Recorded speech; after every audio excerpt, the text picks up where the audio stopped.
Hello and welcome to this yet another episode of Total Pebble Knockdown.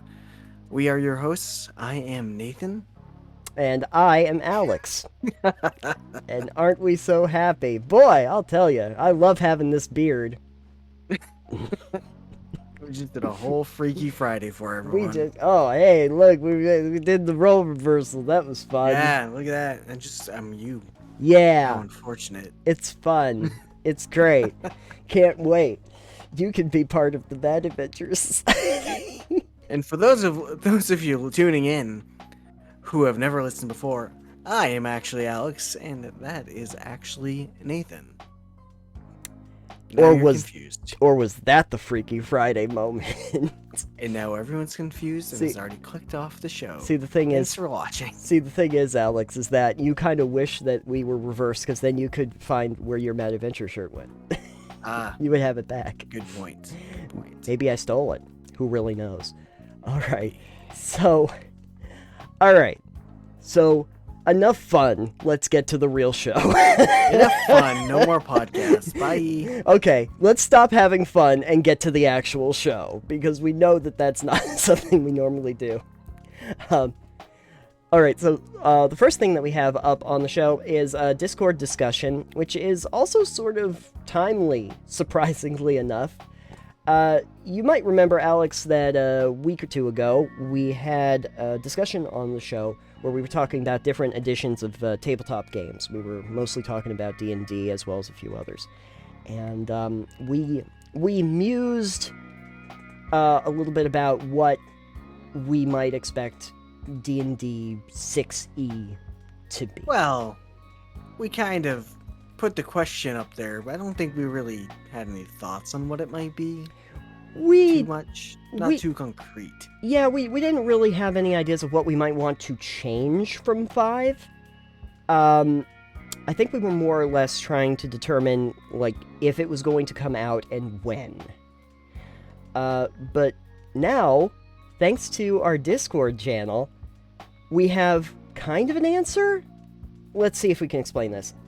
So, thank you to the folks that are in our Discord channel. Specifically, Datum brought this to our attention.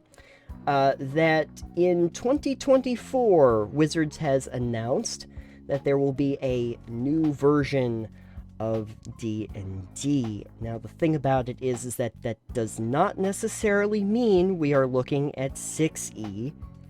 In fact, it sounds like this is going to be a little bit more like a 5.5, I guess, if we're using the general conventions of what we've seen before, right? Because we had, the 3.5 that was still 3, but it wasn't really 3. Yeah. Okay, yeah. One of the reasons why we are thinking that might be the case is that this is actually going to still... what the new version is going to be is still going to have compatibility, or at least this is what they say, is going to have compatibility with 5e, so you'll still be able to use those rule books, and that makes me think that it's not really a full new edition, because it wouldn't work that way. In previous generations, that's not how it worked.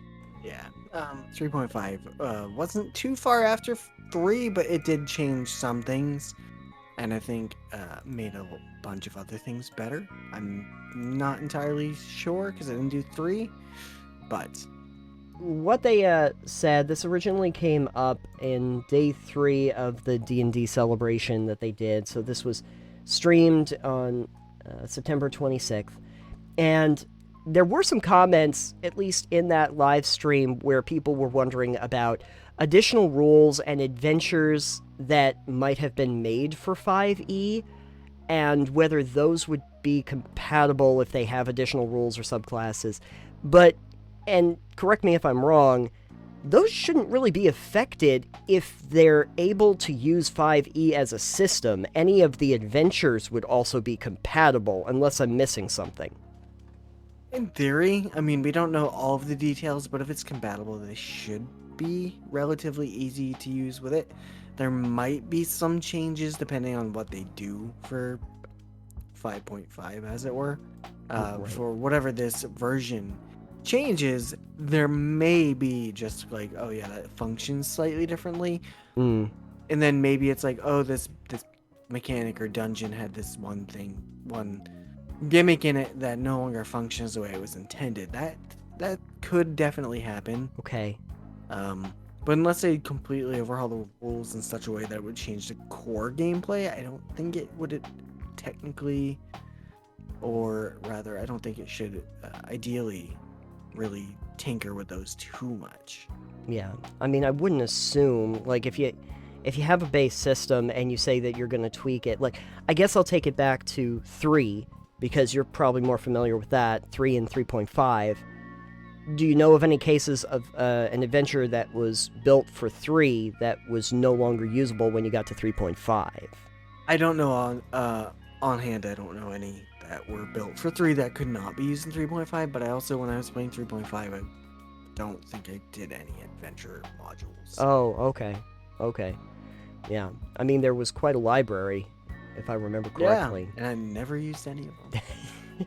And you don't have to. You're not under any back in those obligation. days, Nathan. Yeah. Back in those days, my DMs were very combat heavy, not very roleplay oriented, and kind of on the seat of their pants at all times. Were you kind of working off of your wargaming background? No, No? it was just high school days. Okay. And Very informal, just kind of like, oh yeah, we're gonna go kill a lot of things. Yeah. And you really engaged with the combat system. 3.5 had a wonderful combat system. It was nice and crunchy the way we like it. Yeah. And all those skills made it so you could really niche down into a specific skill if you wanted to. Oh, you got to niche down. You're so much better than niching up, I can tell you that. The thing is, 5, like, not having a lot of experience, but 5e always felt like it was definitely a little more story driven. Definitely. Okay, so it's not just me. No. And They added the backgrounds, the flaws, the bonds, and the ideals to the character sheet in 5e. right. I don't know if they had it in 4, but I know that's in 5, and they added that because it helps to flesh out roleplay and character development. Right.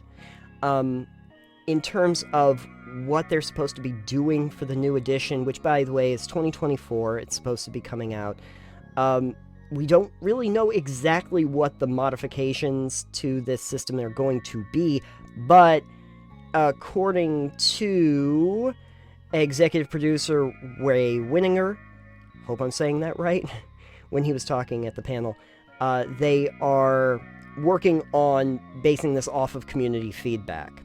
So in that way, it kind of feels, honestly, like if they were looking at 5e as their initial release, they are now doing some patches and modifications, if we were looking at this in video game terminology. And yeah, they've done a bunch of those over the course of the lifespan of 5e already, where they're like, okay, this didn't quite work the way it should. Here's, I think, the Unearthed Arcana stuff, for instance. Sure.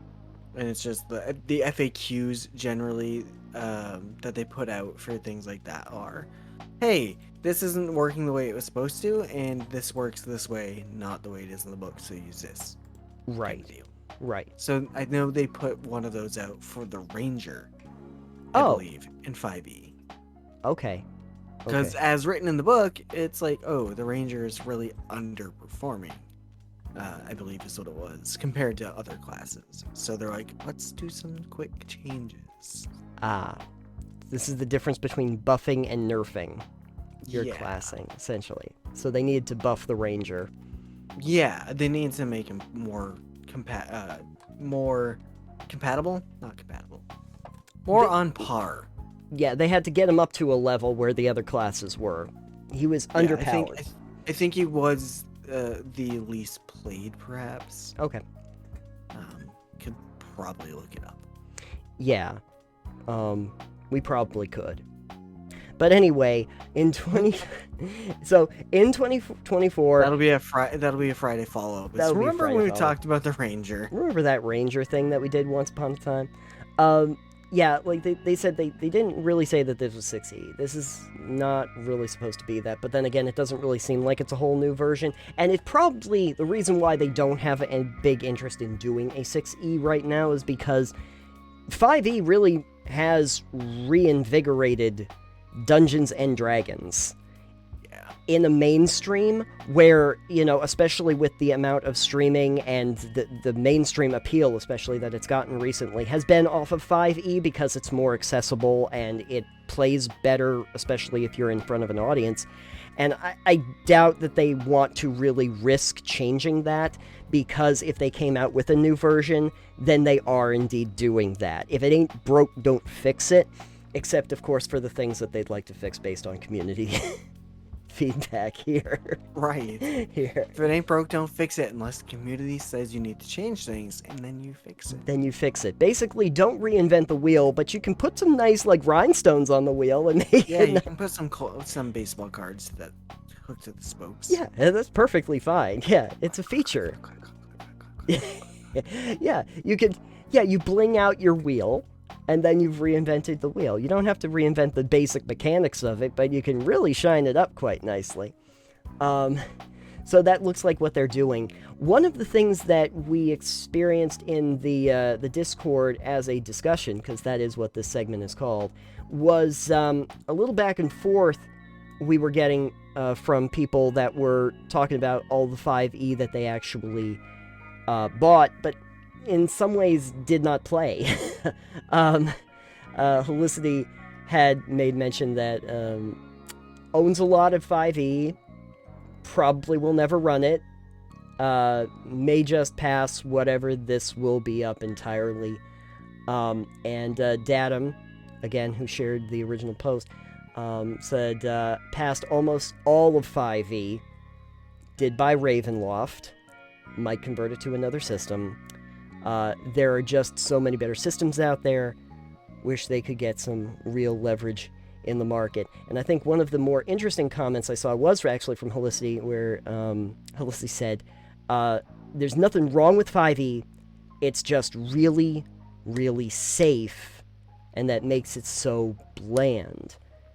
Your thoughts on that? Do you think 5e is bland, maybe by comparison to earlier versions?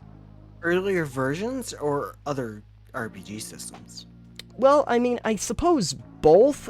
Like, when he's talking about 5e here, I feel like he's specifically stating that based on other versions of D&D, because it's specifying 5e, it's not specifying D&D. Okay, well, I believe they did say that they played a bunch of 4e and liked it. Yeah. I've never played 4e, so I cannot base it versus that. I would say versus 3.5, it's not as crunch heavy. Mm-hmm. It's not as just combat oriented. But I don't see that as a bad thing. Coming at 5e from a 3.5 perspective, it is, yeah, I would say it's way more accessible. It's a lot easier to get into, and I would say it's safer in the fact that there's a lot of ways you can kind of come back from things going wrong, for instance, like your death saving throws and whatnot. But that's not a bad thing in my opinion, because it means people can engage with the system better in more fun ways that don't just punish them for doing something wrong. There's a lot more give, I think, to 5e than, say, 3.5. Sure. Where it's like, oh, I can't suddenly dump 20 skill points into stealth. Or, move silently. But now in 5e, you can say, alright, well, I have proficiency in stealth, which is a combination of your move silently and hide skills from before. So it's easier to be like, alright, well, I can sneak because I've got stealth. And it's not like, oh, I can move quietly, but I'm not very good at hiding. Yeah. And a lot of things like that, especially with skills, it makes sense to shorten that list up to make it easier to get into and not quite as nitty gritty. Okay.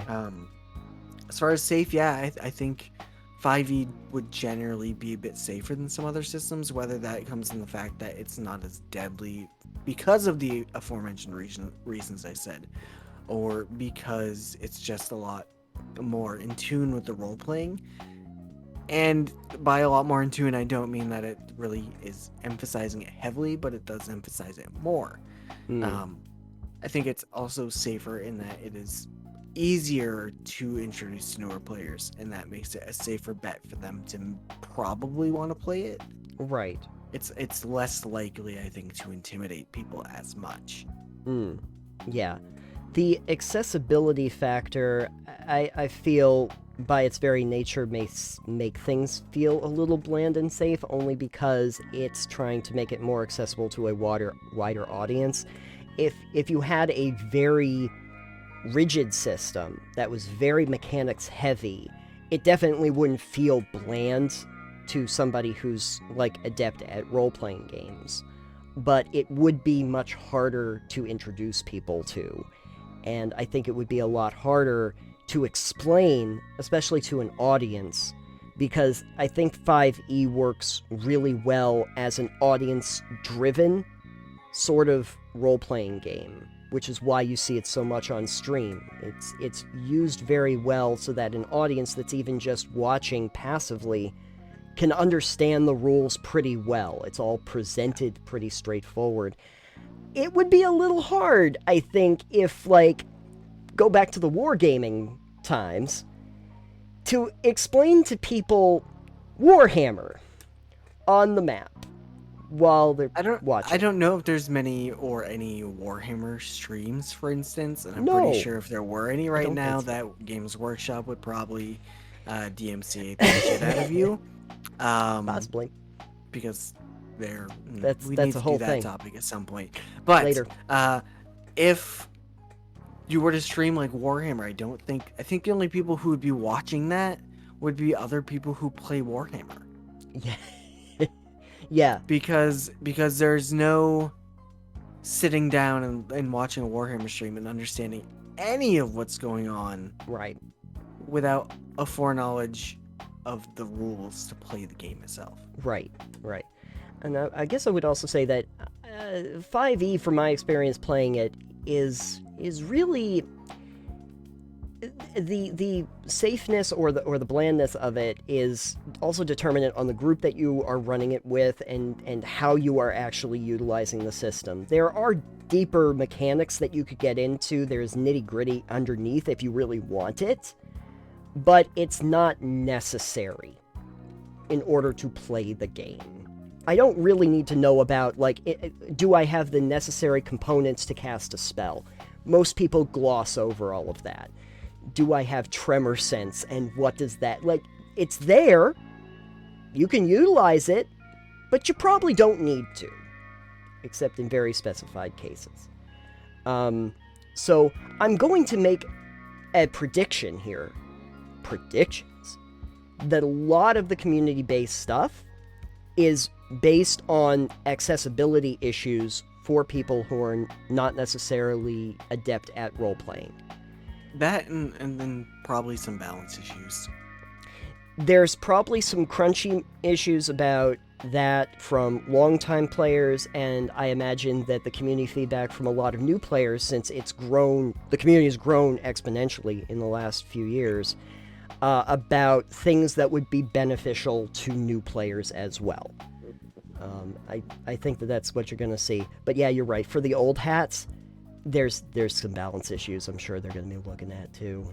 I mean, it's nice that they're making a community issue out of it, only because it does seem like the success of it has been very much about building that community for Wizards and for Dungeons & Dragons, and it makes sense that they would want to encourage that more by just listening to the people that are now in it.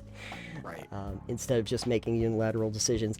Feels like that was the problem in earlier iterations, is that they just kind of came out with new changes, and everyone was like, what? So I know that there are people that liked 4E a lot, but also the criticisms around it were, why'd they change this so much from 3? So, but I guess we will not really know until we get more information. Hopefully they won't wait until 2024 to do that. Of course, who knows? Who knows? I was screaming silently there, sorry. I like the silent screaming. I like the Fusro da that I don't have to... Fusro. Yeah, the Fusro. Perfect. Looking forward to 2024. Looking forward to seeing what they do with the system. We don't know as much for right now. Until then, the conversation continues, and you can continue that over on our Discord channel. You just cut out entirely for that end there after the conversation continues. Oh, okay. Also, you've got cat and dog right there. Oh my god. I've got cat and dog. That's great. Kind of, sort of. See, I can kind they're of see. cuddling. I They're see cuddling. that. That's good. That's good interneting right there. Good internet stuff. I'm not wrong. It's warm in here. It looks I'm about to warm. murder somebody. Well, you know, I work in an office where No, it it's could not be. Nathan. You I'm gonna can murder Nathan. Can't do the show alone. That's weird. no. How are you ever gonna get the show out? That too. I can't murder Nathan. Who's gonna edit the show? That's right. We can do the show without. We can do the show without graphics. Nate, you see Nathan's graphic work. Actually, kill me now. Is your edit work as good as Nathan's graphic work? Your audio editing? Alright, Ray wants to do the audio editing from Okay, now on great. too. Go for it. He said go for it. He's like, wait, no. Have fun. You Wait, no, enjoy. don't. I don't want this. You could do the videos too. Go for it. Yeah, she actually does want to learn video editing, so. Oh, good. Well, it'd be fun. Go we for got a it. whole ass brand and art and video and audio. Oh my god. director over here. That means that all I have to do is just the audio version. Yeah, of the you get thing? to do my bit, just the talking. I just get to do the talking. That'd be Yeah. amazing. All right, so next up, we have Crit Think. See, on a recent episode, Alex, you might remember that we ended up kind of glossing over the idea of why there are shops and dungeons. We did. Main- About, Yeah. we were talking about the how long you're in the dungeon, right? Yes, I believe that was the I last think Crit it's- Think we did. So the question that we really have on this Crit Think is, why did you set up a shop in here? It's kind of doesn't make a lot of sense. I don't necessarily see this a lot in tabletop gaming. I mean, I suppose you could put it in there. Sure. I don't see why you couldn't have a shop in the middle of a dungeon in a tabletop game. Right. But you're right. I don't see it very often in there either. I haven't really played a lot of adventures or dungeon crawls. But unless it's like a town that is a dungeon, like the I think Tomb of Horror has a town, Okay. Yeah. for instance. Unless it's like that, Mm-hmm. you don't see it very often. But in video games, you do see that more often. Yeah. Yeah. You don't see it in movies either. That would have made Die Hard seem much weirder. Like if all of a sudden John McClane's crawling through a vent, and there's like a shopkeeper. What are you buying? And he has to like get Yeah, the that would have machine been gun. weird. Yeah. That would have been weird. That's how he gets all of his equipment in that. Do you want to buy some healing items for your feet? For that glass. But in video games, you see it quite a bit. There's Spelunky is probably one of the better examples. Random shopkeepers down there. Just Undermine, selling their I way. believe, as well. And yeah, Undermine. There are random levels with that. I played Hades not too long ago, and actually, for that matter, a lot of roguelikes have just parts where all of a sudden a shopkeeper shows up, and you can spend some of your money on upgrades and stuff like that. So, in the retro to that, in the side to that, okay, in difference to that, but in the same vein as that, Curse of the Dead Gods, which we've talked about before as well, is a roguelike that doesn't have shopkeepers because it's got altars. Oh, okay, right. So it's at the end of every floor or so, I believe. It's got an altar, and it's got items you can pick, and you do pay for them, either in coin or in blood, but it is not a shopkeeper. Okay. So it's you get 3 items that are on display. You can choose one to take that you can pay for, or you can take none, and then you can re-roll with which ones are there a number of times for your run. But yeah, it's not a shopkeeper. There's no one manning it. It is an altar of the gods, and you sacrifice money or blood to acquire these items. Right, right. Hades is the one that I played probably more recently. Well, no, I play a few others, but Hades is the one that actually has a shop where you have the boatman Sharon, who will let you use boatman coins that you've accrued over the course of your run to buy upgrades and abilities and such. Or possibly a nice sub that you can eat so that you can regain health.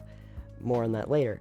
But the idea, I think, more than just the mechanics of it, because I think we all kind of understand the mechanics of it, right? Like, you're getting currency, you're in these dungeon crawls, you're in these roguelikes, you gotta use the money for something, but they can't really take you out of the dungeon in order to utilize it most of the time. So they have to create, like, a shop there.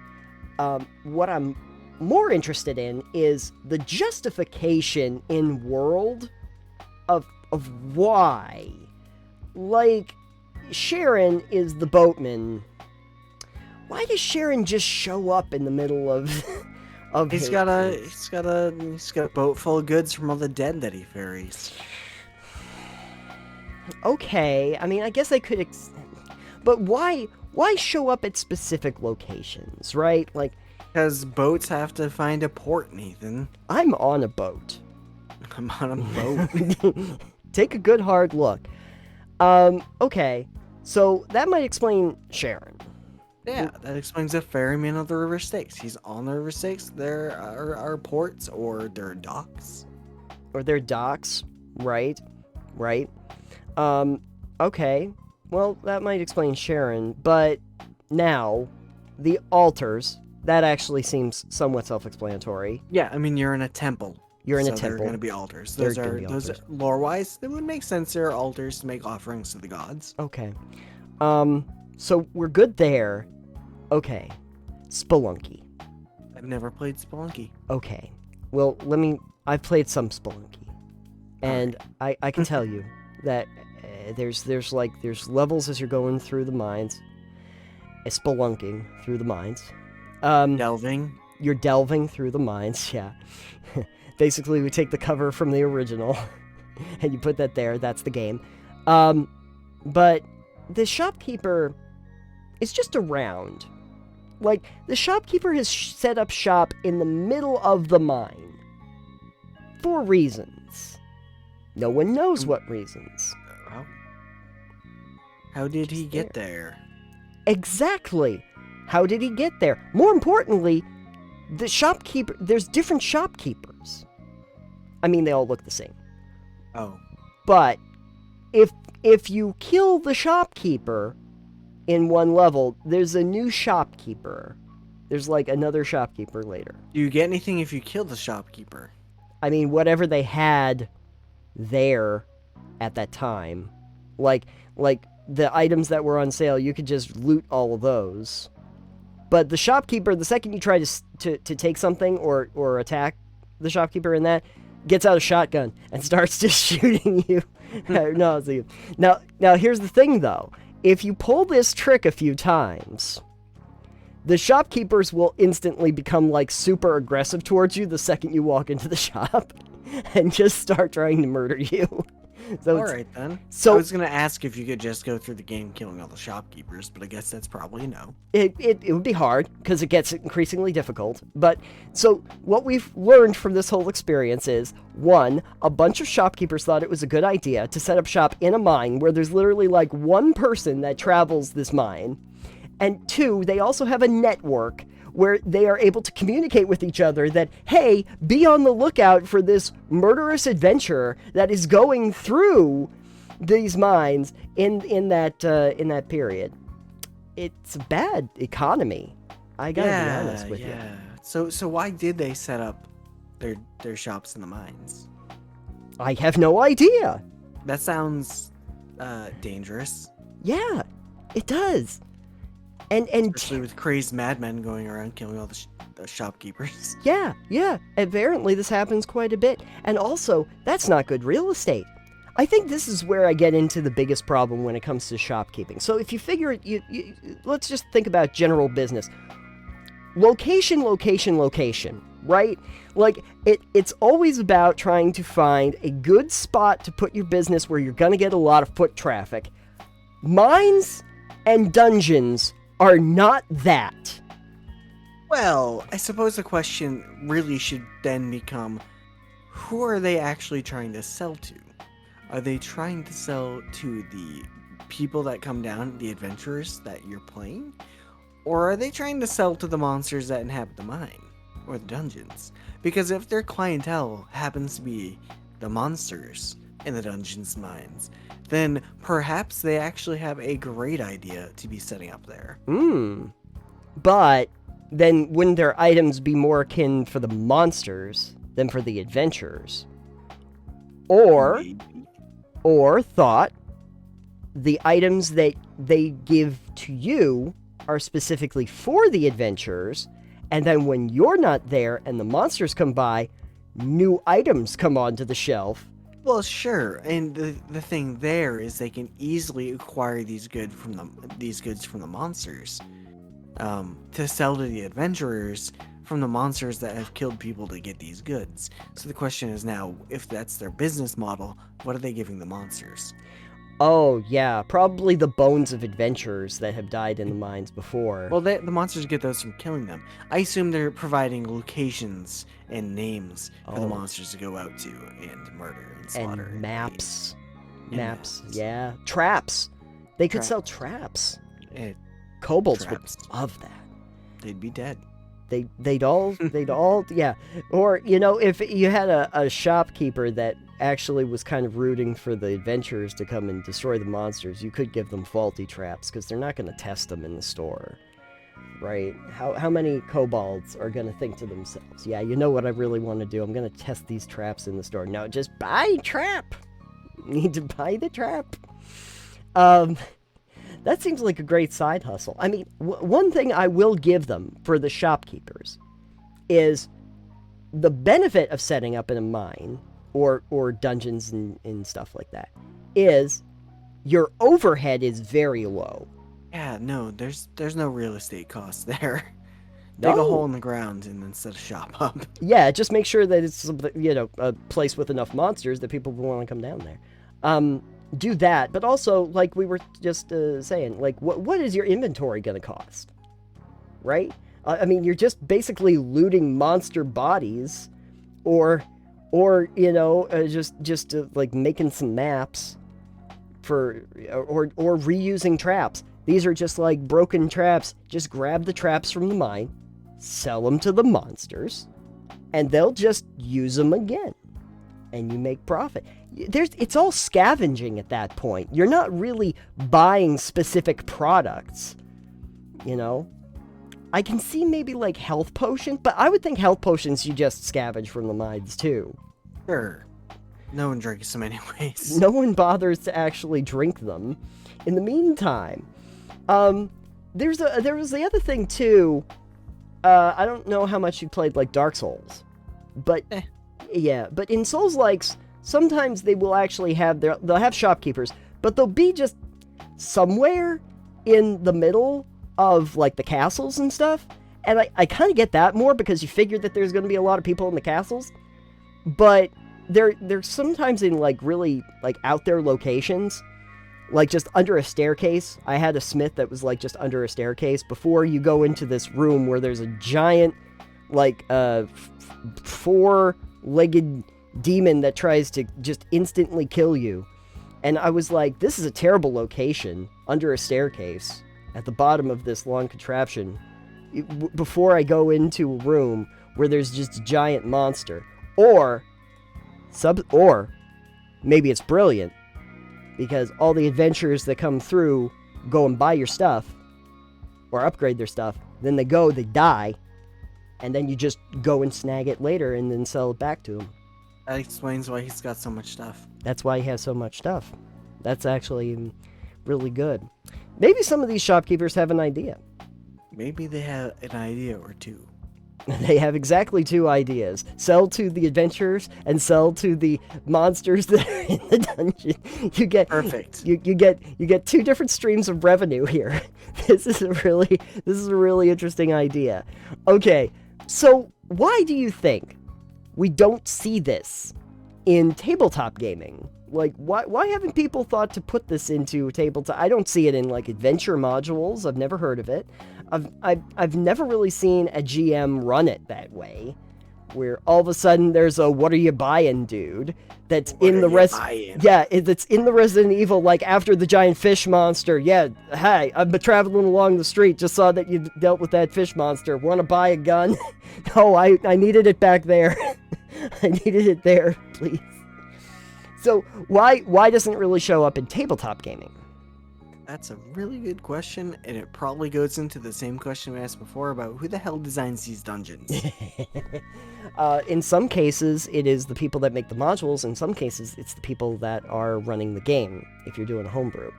Yeah, but in game world, who the hell is making those dungeons? Yeah, and why are you doing all the cul-de-sacs? No one thinks, hey, you know what? I'm going to build a dungeon, and this is going to be the marketplace, where we just set up shops. This down here, that's the food court. Yeah, we finally set up the Orange Julius right next to the dungeons. It's right in there. Monsters really love a good Thai salad.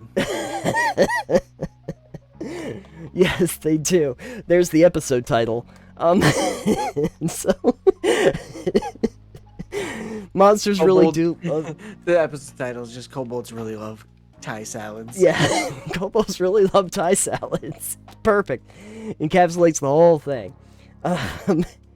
We'll just call the whole thing is just gonna be food for thought. Food for thought. It's just gonna be corn and cabbage. Lots of cabbage. Corn and cabbage, yeah. Food for My thought. cabbages! Food for thought sounds like a great idea to put into a food court if it was Psychonauts. That's the food court in Psychonauts. So, no, I don't know why they don't put it more in tabletop. Maybe because if you're trying to do something that feels realistic, and I think a lot of people that are playing like RPGs, even though it's a fantasy, they want some form of realism, don't necessarily think that it would make any sense whatsoever to have a shop in the middle of a dungeon. Yeah, but at the same time, again, these dungeons are sprawling fucking cave networks that make no sense. This is true. This is true. So throw all the shops, throw a whole ass shopping mall in your dungeon. It would get a lot more traffic if you put enough. It would. If it was a mall underground, like actually, if it was a mall underground, you might have something there, because then it's a one-stop shop for everybody. Yeah.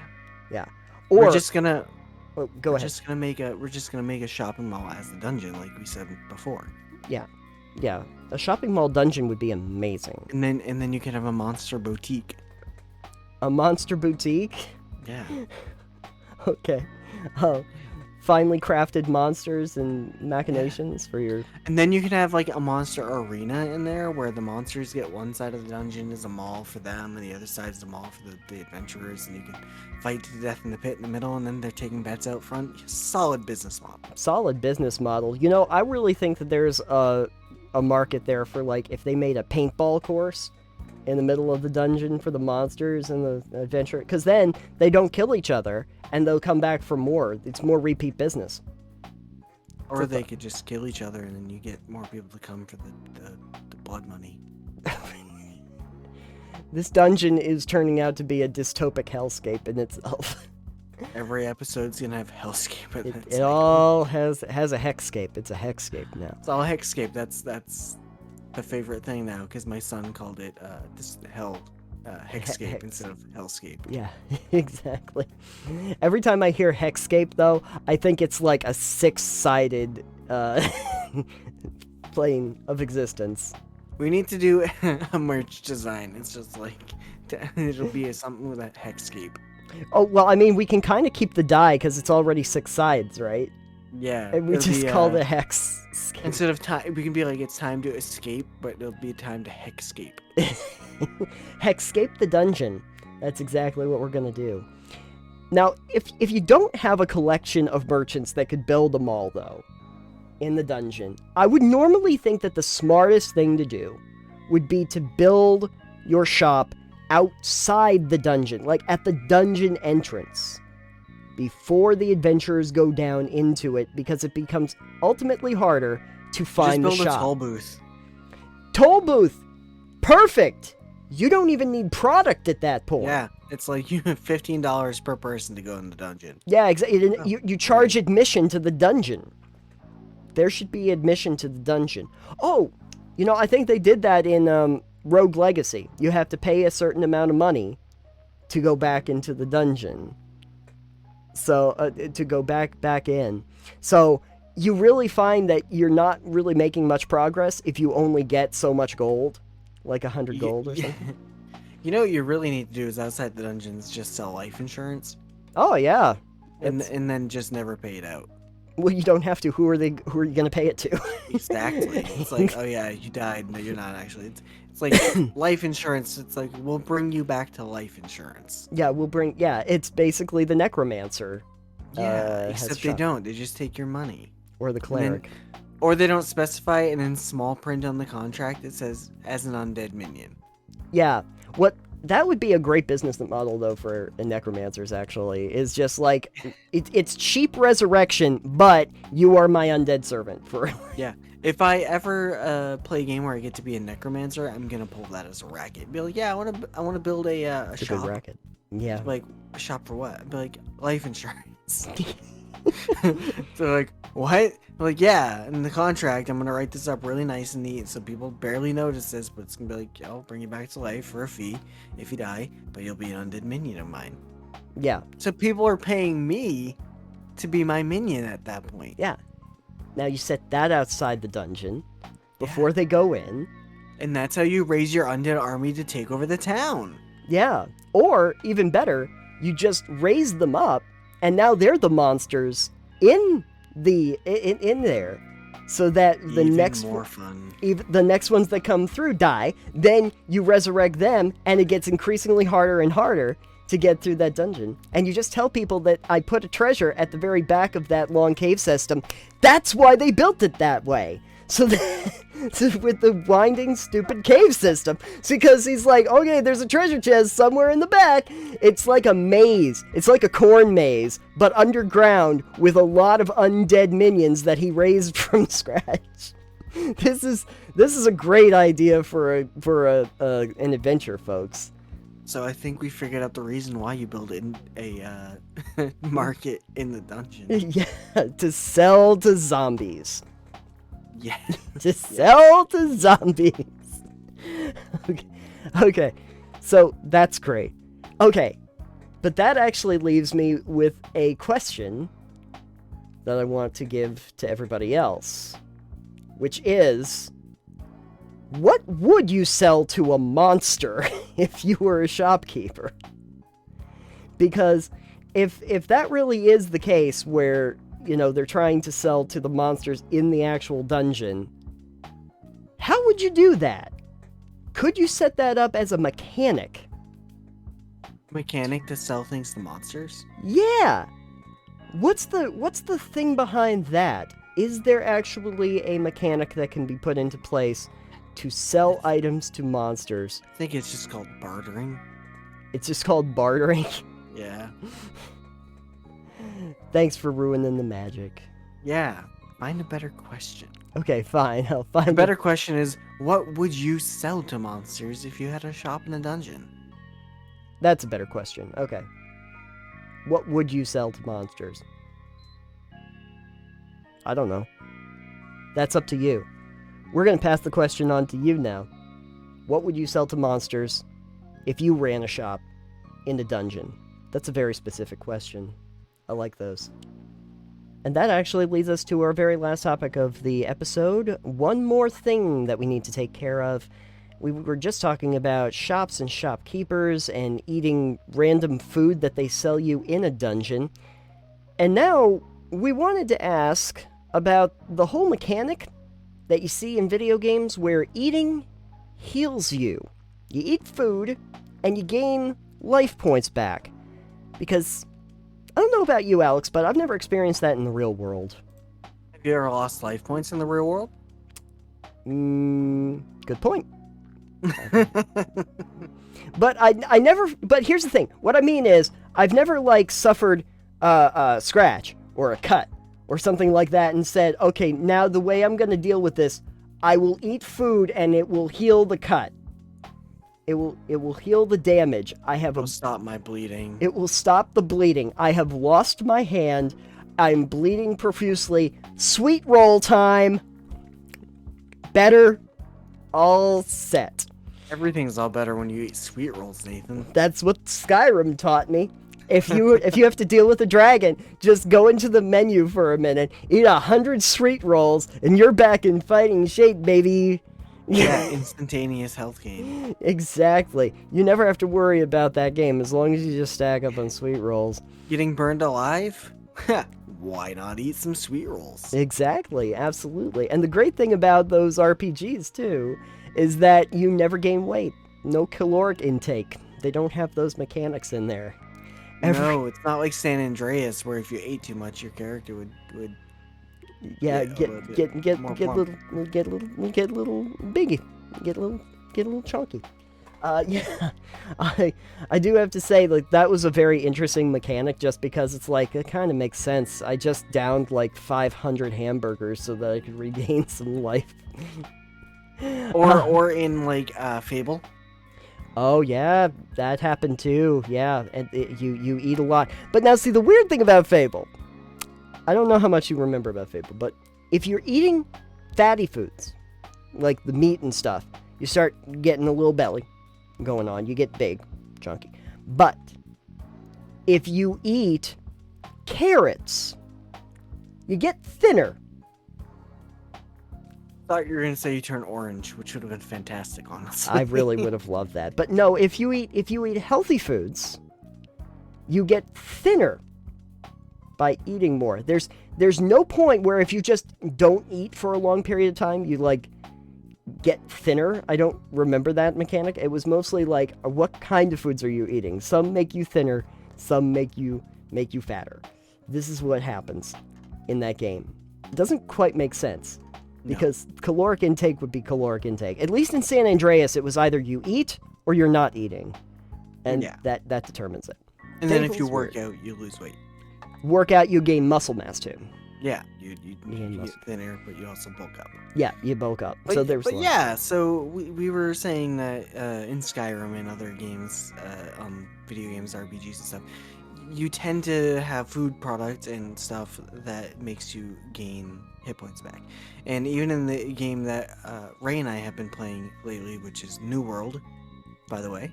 Oh, we okay. did pick that up. Excellent. But your travel rations, your food, your carrots, whatever, any food items you get will restore hit points. It's a very tropey, I want to say, video game mechanic. Especially for RPGs as a genre. Because I'm thinking if you look at survival genre, which is a different thing altogether, that usually is different. Medieval Dynasty is one I've been playing a bit right now, and food, your hunger meter and your life meter are different things. You eat food, you'll restore your food meter, your hunger meter, but you will not restore hit points. Hit points are a whole different thing. Of course, they don't really make that better because there are like health potions and like a few different things like broadleaf plantains you can eat that will restore hit points specifically, and also you can like recover your hit points if you just sleep for a bit. So there's that. At least sleeping should recover hit points. It's how you heal naturally. You would think. And just sleeping. Yeah. Your body repairs itself when you sleep. Yeah. Which I have to say, like Breathage, which I tried to play recently, does basically have the one system. The med kits, obviously, that you can use. Yeah. But besides that, it's basically, sleep in a bed, and you can recover from having not been able to breathe in space for the last 10 seconds. So there's that. While having, for reasons I still don't really understand, a food and water meter, which you can use. You can use like health packs, or like ration packs. You can make those, and you can keep those up. Really just felt like extra meters to me, but Just because they want you to eat and stuff. Yeah, it's so inconsequential in that game. Like, it counts down so little, and you have such high store. It's so easy to make food packets and water packets out of the ice and the random little globule dots that you find out there, that I always had so much on hand that I never really had to worry about it. When really your oxygen meter is what really counts, because that goes away, and all of a sudden your health points start decreasing at an exponential rate. But food won't recover that in that particular case. Right. I feel like that's more an RPG thing. Definitely. By and Definitely. large. Better a survival crafting game. Yeah, much more than that. Other places where I might have seen that, I'm trying to think. Oh, well, actually in Psychonauts, come to think of it, although the Psy Pops and the Psy Fluffs, I think are what they're called, technically restore your psychic energy. Oh, okay. But that's So your basic. mana. Yeah, but here's the thing: your psychic energy is basically your health. Like, for the intents and purposes, you get hit because you're all in a brain. Basically, you're in the brains. Your psychic energy is your health. It's represented by brains, but you're not technically recovering. It's not you're recovering from a wound. You're recovering because something inside of a head hit you, and it caused some mental damage that you need to restore by eating a pop, a candy that restores mental energy for you. Sounds about right. Yeah, Gotta have that mental focus. you gotta have the mental focus all the time. So it does happen. I've seen it in adventure games. Sometimes they'll deal with it with health potions, but a lot of times food items kind of become a stand-in for that. I don't know why they kind of become interchangeable in so many ways. Like, I don't know if they have this in New World, you can tell me. But sometimes you'll have the food items that are not as good at healing as the health potions. But at the same time, the health potions can't be very nutritious for you. Yeah, health potions are probably not very nutritious. But at the same time, though, too, with that is a lot of food items can also give you temporary buffs. Okay. Good. Where health potions generally do not. Right. Unless you're doing alchemy in Skyrim, and you go, oh yeah, this one heals you for 250% of your health over 5 seconds, and then increases everything else by 1,000. Yeah. Or however many for the next 2 years. Yeah, exactly. Yeah, well, if you can game that system, yeah, that might happen, actually. I've made those potions. I've used that loop, the restoration loop, to make my equipment ridiculous. Stealth of like 1.7 million% increase. Oh yeah, I bet you're seeing all the time. Oh, I have video footage of me just in front of an ice troll, and the troll just doesn't see me at all. Shields are blind. No, they would normally attack you. But because I also did it in front of Falmer, in front of the spiders, and they just walk right up to you, and no, nothing. You just Nothing. I'm crouched down, they can't see me. And then the fun part would be, you could take your bow, you could shoot one of them, insta-kill them while you're in stealth, because I also have this big stealth multiplier. And they die. Everybody comes rushing over to see what happened. You're standing right there. They're like, nope, no idea. So that's fun. You can make cool potions with that. But it was mostly my equipment. Anyway, off topic. The point is, here's the thing that I never understood. And sometimes you'll see it, like we've explained in the past, but I am always surprised that when food is going to be your health mechanism, there aren't some negative effects to eating like 600 sweet rolls. If you have like a Fallout, they at least had the thing where you could eat the radiated food that they gave you and recover some hit points, but there's the part where it's radioactive and you start gaining rads from it, so there's a negative consequence to it. I would think if you're playing a role, and I would imagine, like, in the tabletop setting, you would hope that this would become an occurrence. I can't just eat as much bread as I possibly want. I can't just take 500 sweet rolls, stuff them into my face, without some potentially negative health consequences to that. That I feel like maybe there's a threshold, like if you keep eating past the point where your health has gone up to the top, this could actually negatively impact it, because you just keep on eating past that. Or calories. Like something like that. No one wants to play calorie counter the RPG though. No, they probably don't. There is something really interesting though. There's a system about eating and health that you might not be aware of, which is in the Yakuza series. Because they actually have like a whole stomach meter. What? You've never seen this? No, I've never played Yakuza. You've never played Yakuza? Okay, so in Yakuza, in the newer ones, when they had the Dragon Engine, you eat, and your stomach fills up. Okay. So they'll give you experience in different categories, and they'll also recover some of your health. But your stomach only has so much capacity. You can increase it over the course of time, but you can't go beyond that, or you get like no experience from doing it at all if you go past that. So you have a certain amount of food that you can eat, and then you have to wait till you get hungry again before you can eat more food. Gotcha. Yeah. And there are ways that you can modify that, obviously, but the idea is that you can't just stuff yourself full of every single thing that you possibly can find. You have to start thinking about what you want to eat before your stomach gets too full, and that hopefully you find good food combinations that buff you in some way. Right. But I thought that was an interesting mechanic, only because if you are pretty full and your health is very low, that might not be a great option for you to just go to a stand and eat a bunch of takoyaki that's at one of those stands, because it's just not going to allow you to. You could try to do like the low,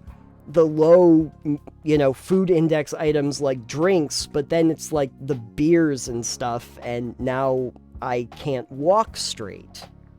So there's that. You're drunk. Because you're drunk now, so that's a negative consequence. But I kind of like that idea, because in some ways it answers that whole question: why food heal? Like, well, food can only heal to so much of a degree, because you have an actual mechanic about how much food you can stick in your face hole you have there.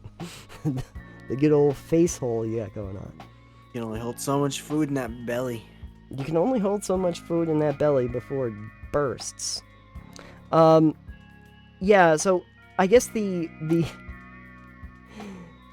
real question that comes up here is, mechanically speaking, food as a mechanism to heal yourself seems like it's a matter of convenience, because we kind of associate food with living, and not necessarily as a realistic thing in games. Yeah. Food keeps you alive and gives you nutrition, but it doesn't heal you on its own. No, I think bandages and such would probably be helpful for that. And even those wouldn't just heal you, those would just mend your wounds. There's a difference between the two. Right. And I think that might be the reason why you don't see it in survival games very much, that they have other systems to deal with that.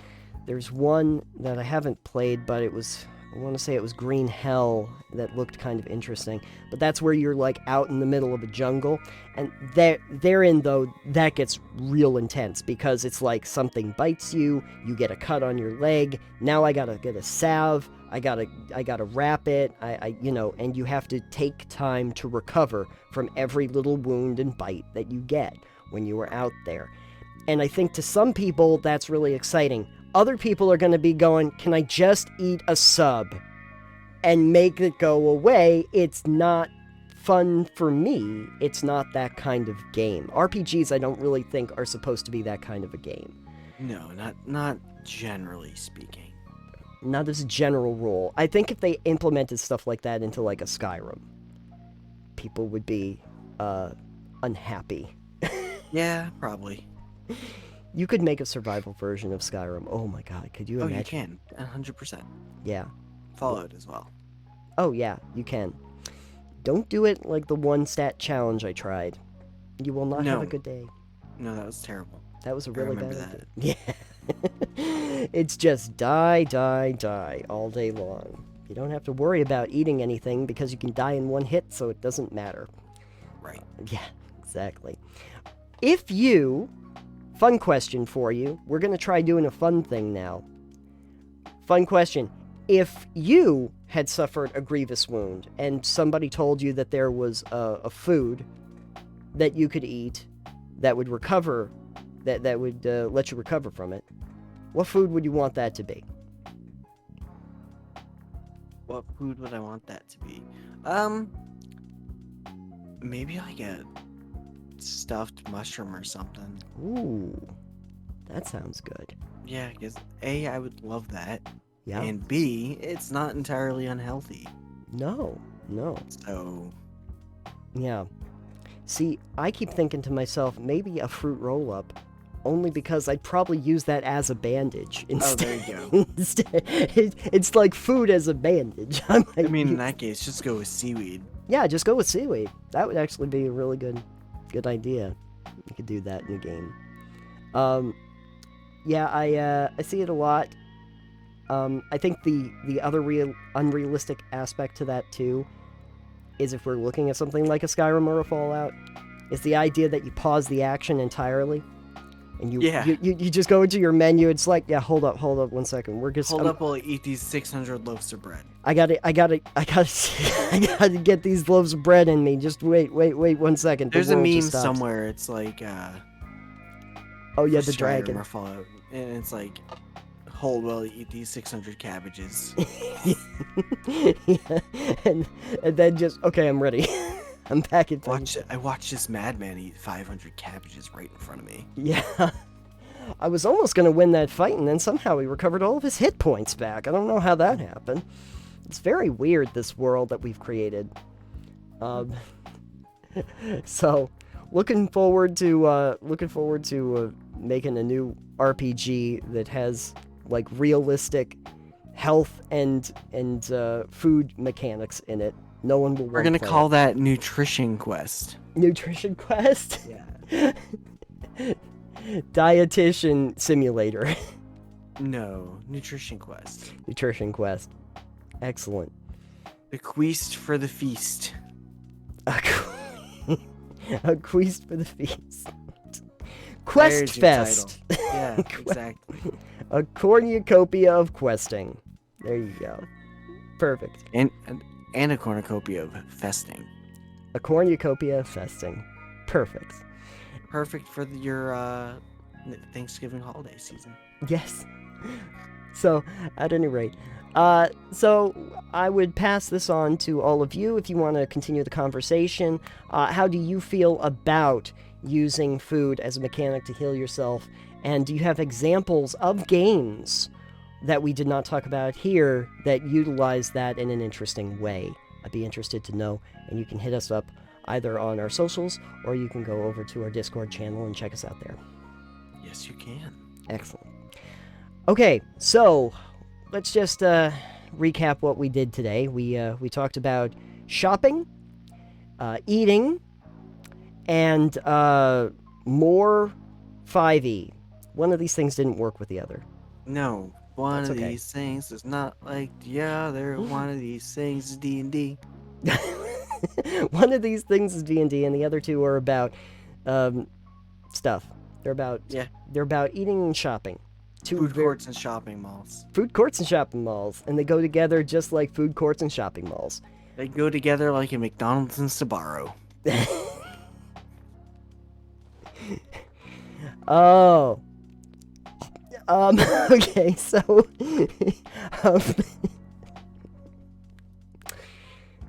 Thank you for joining us on this episode of Total Pebble Knockdown. Alex, if they wanted to find more information and segments of the show, where could they go? If you want to find more information on the show, you can go to our website at www.totalpebbлекnockdown.com, where we have all the episodes of the show, as well as Titanium Mine and some other stuff that we're hoping to get up off the ground in the near to see future. If you'd like to see our segments of the show broken down into more bite-sized audio and video segments as they were, you can go to our Twitter page, which is going to be linked wherever you're looking at this somewhere, and on the website. It's also our did I say Twitter? YouTube. You There can go to our YouTube page, which is just Total Pebble Knockdown as well. There are links all in the description, doobly-doo, wherever links are provided by your friendly local Spider-Man. There.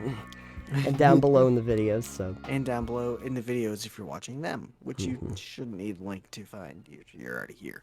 Yeah. But that's okay. You can still do that. Okay. Yeah. You can do that. And don't forget to check out our Patreon. We have more extended episodes that release before the shows themselves come out, as well as some extras that go into that. And we're working on some of the reward tiers as we speak, but yes. Yeah, some B-roll stuff.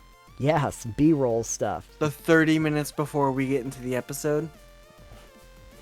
Yeah, I don't think I'm subjecting them to exactly all the 30 minutes, but some of it. Some of it Plus, you get. more of this cute cat and dog content. There's a cute cat and dog content. I'll have to make sure to make that a thing. Cute cat and dog content. Yeah, there you go. That's worth price of admission. That's gonna be a thing all to itself. I'll just say cute cat and dog content. And that will be like one little special section all to itself. You can also see Nathan splice together every time I yawn.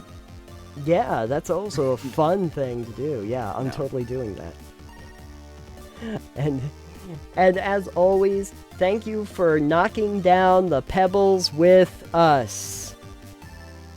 That work? No, see, they got up when you said that. Oh, I've been rejected by the cats and dogs. Yes. There is no hope for me now. There's no hope for the future of the show. Total Pebble Knockdown, there is no hope for the future of the show. A perfect title. Perfect. Let's go with that. That's the way we end the show, folks, by saying that there is abandon all hope, ye who enter here. Thank you for joining us, and we will see you on the next episode. Goodbye.